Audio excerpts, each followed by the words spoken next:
Bonjour et bienvenue dans cette nouvelle vidéo.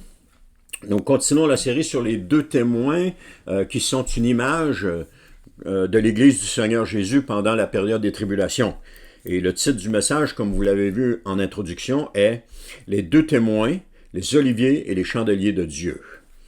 Le verset 4 du chapitre 11 de l'Apocalypse poursuit la description des deux témoins présentés au verset précédent.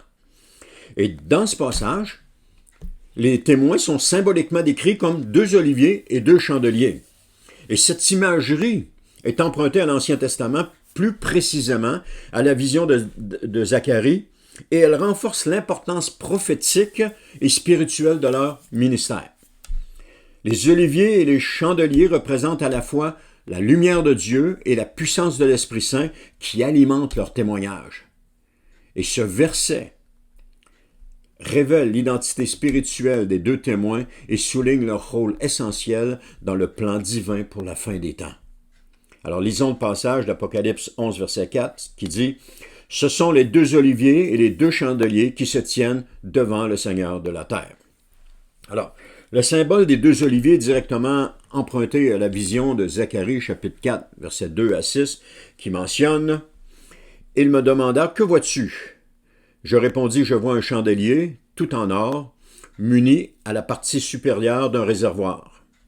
Il est surmonté de 7 lampes, et il y a 7 conduits pour les lampes. 2 oliviers surplombent ce chandelier, l'un à la droite du réservoir et l'autre à sa gauche. Reprenant la parole, je questionnai l'ange qui s'entretenait avec moi. « Que signifient ces choses, mon Seigneur? » Il me dit, « Ne sais-tu pas que cela représente? » « Non, mon Seigneur, lui répondis-je. Il reprit et me dit, « Voici le message que l'Éternel adresse à Zorobabel.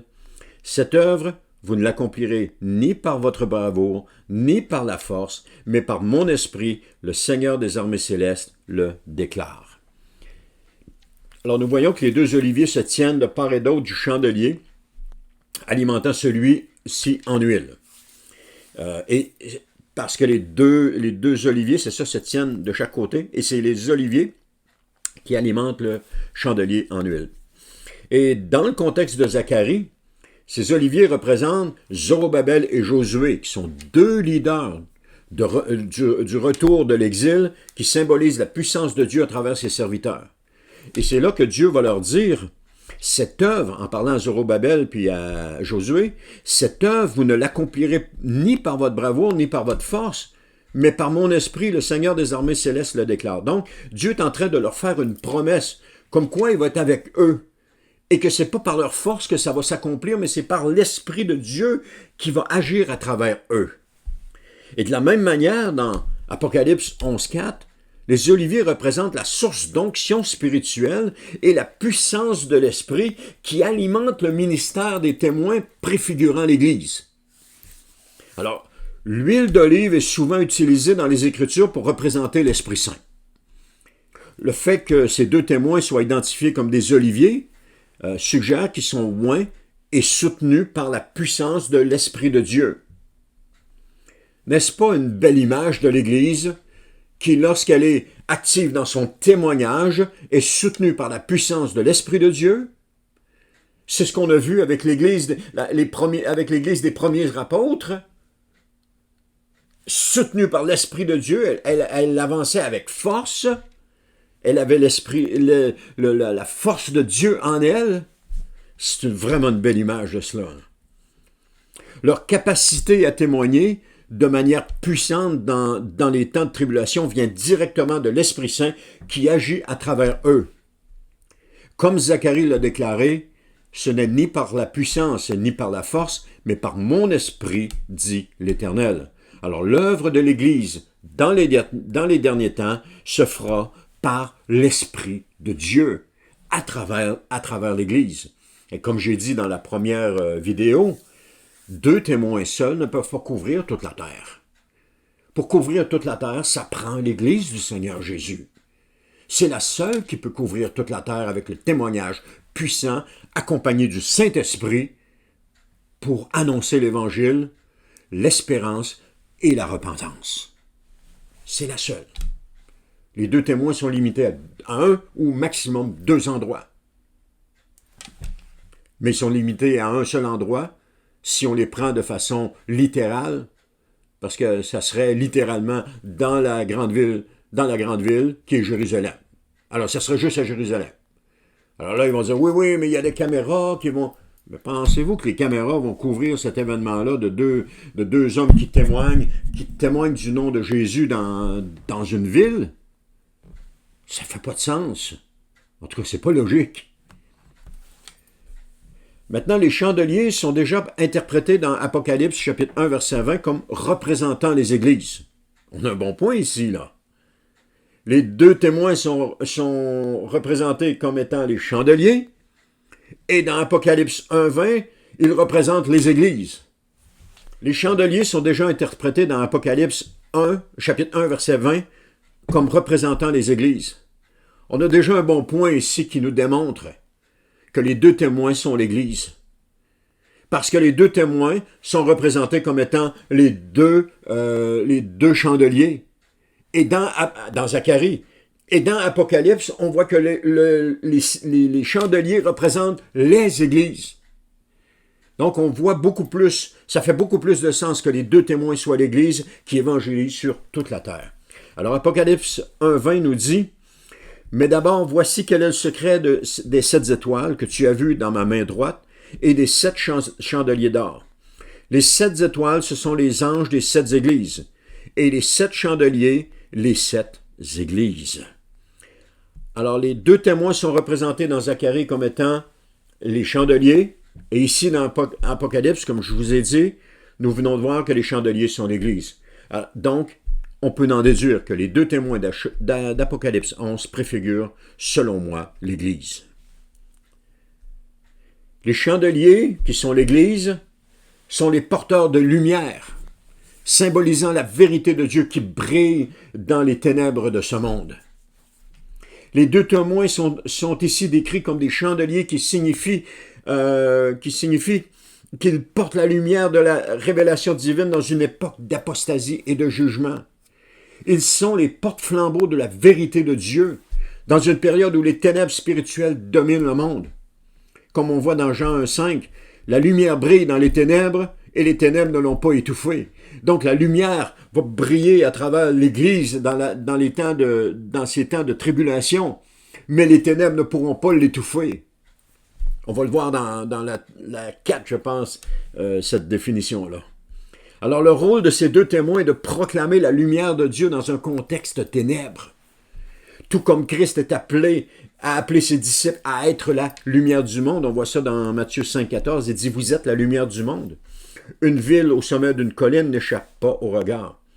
En tant que chandeliers, ils illuminent un monde en rébellion contre Dieu et appellent les hommes à se repentir et à retourner à la lumière divine.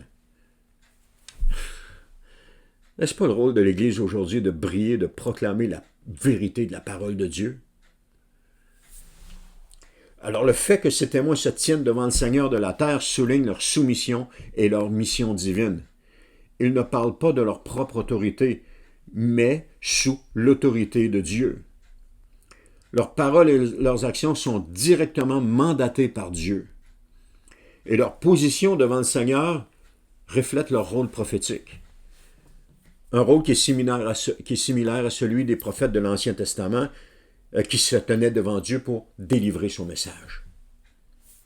1 Roi 17.1 nous dit, un prophète nommé Élie, originaire du village de Tishbé, en Galaad, vint dire au roi Achab, « Aussi vrai que l'Éternel, le Dieu d'Israël que je sers, est vivant, il n'y aura ces prochaines années ni rosée, ni pluie, sauf si je le demande. » Le Seigneur de la terre a une appellation qui rappelle la souveraineté de Dieu sur toutes les nations et sur toute la création.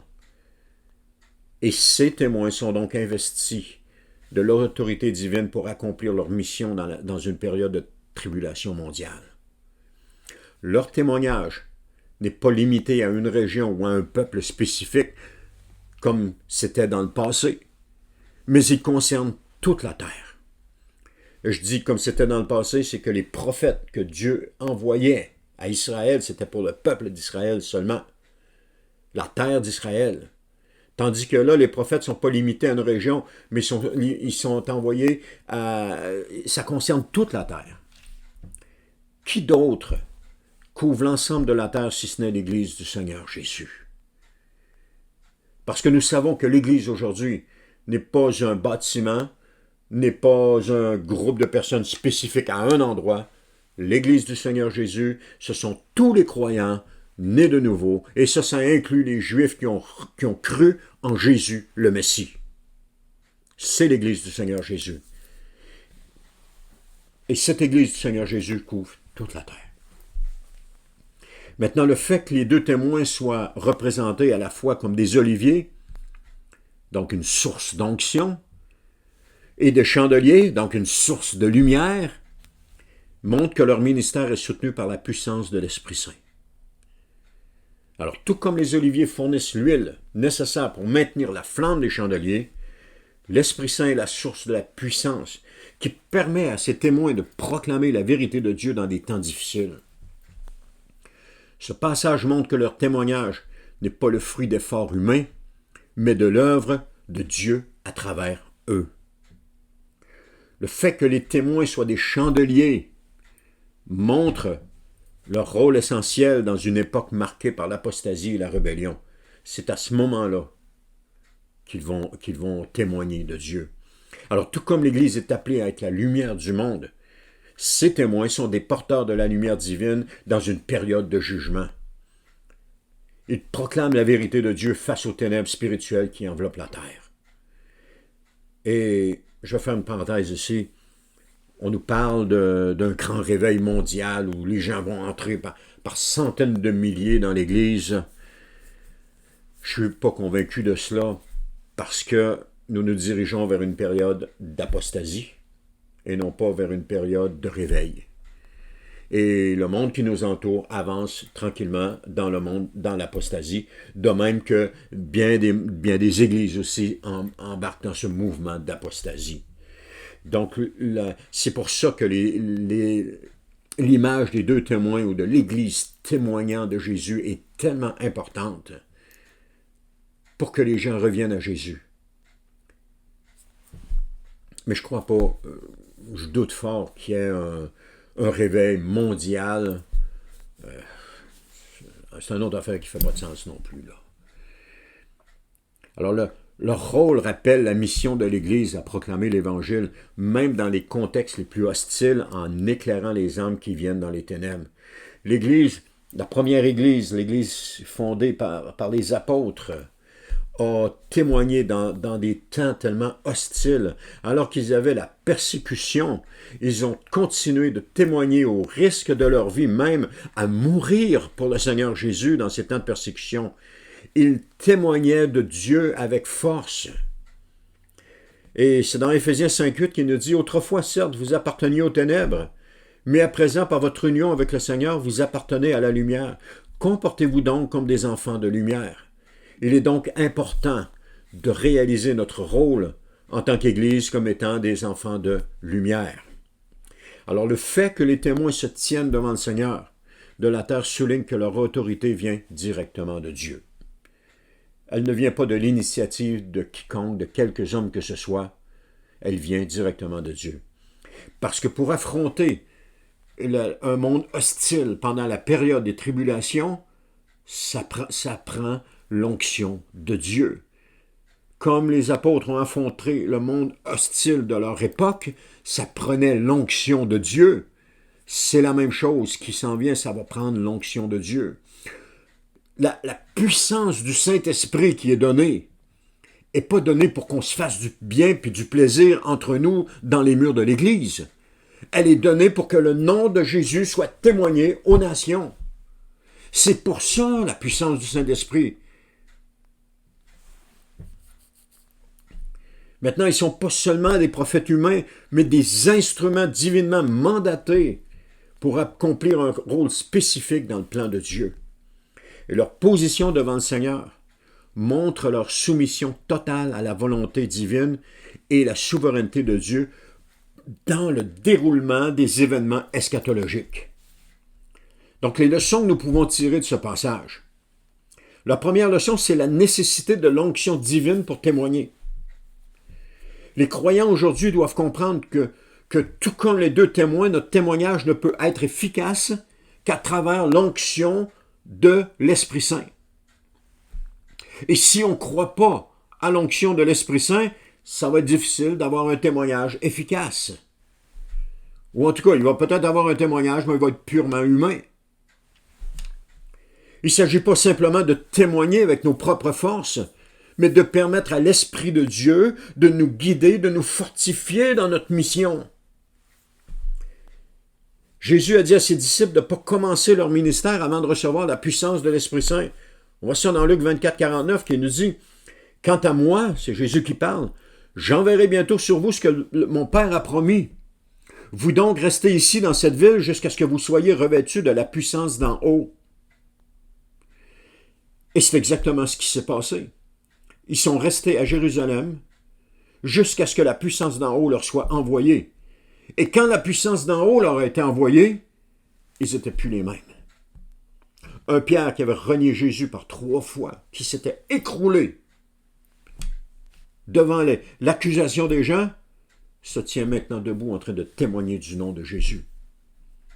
Et tout le reste des situations dont Pierre a été placé les unes après les autres nous démontrent qu'il était réellement revêtu de la puissance de l'Esprit de Dieu.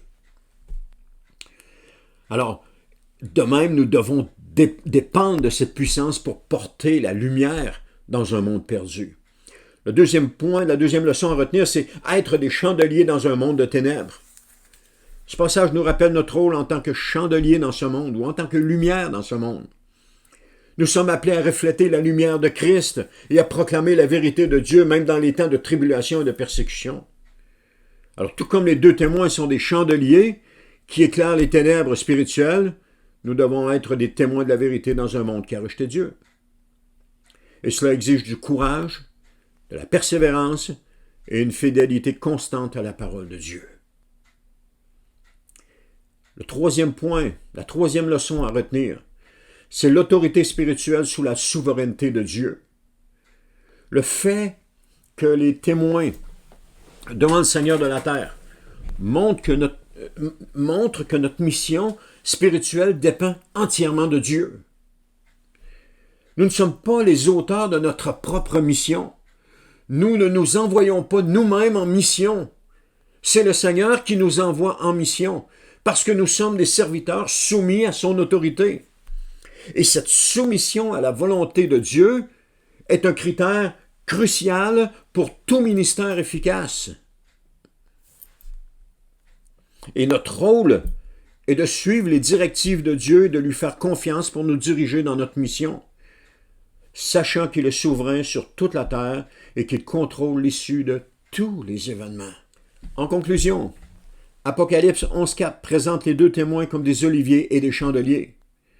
Ce sont des symboles riches qui soulignent à la fois leur onction par l'Esprit Saint et leur rôle de porteur de lumière divine dans une période de ténèbres. Ils sont une image forte de l'Église du Seigneur Jésus œuvrant sur la terre pendant la période des tribulations.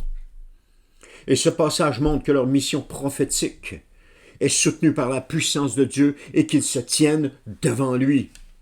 Ils représentent son autorité sur toute la terre. Et pour les croyants d'aujourd'hui, ce passage nous rappelle 3 choses.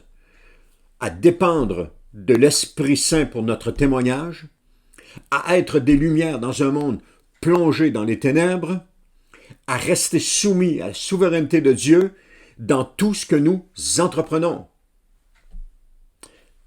Je vous dis Amen. Que Dieu vous bénisse. Merci d'avoir été à l'écoute et on se dit à la prochaine pour la suite de cette série sur les deux témoins.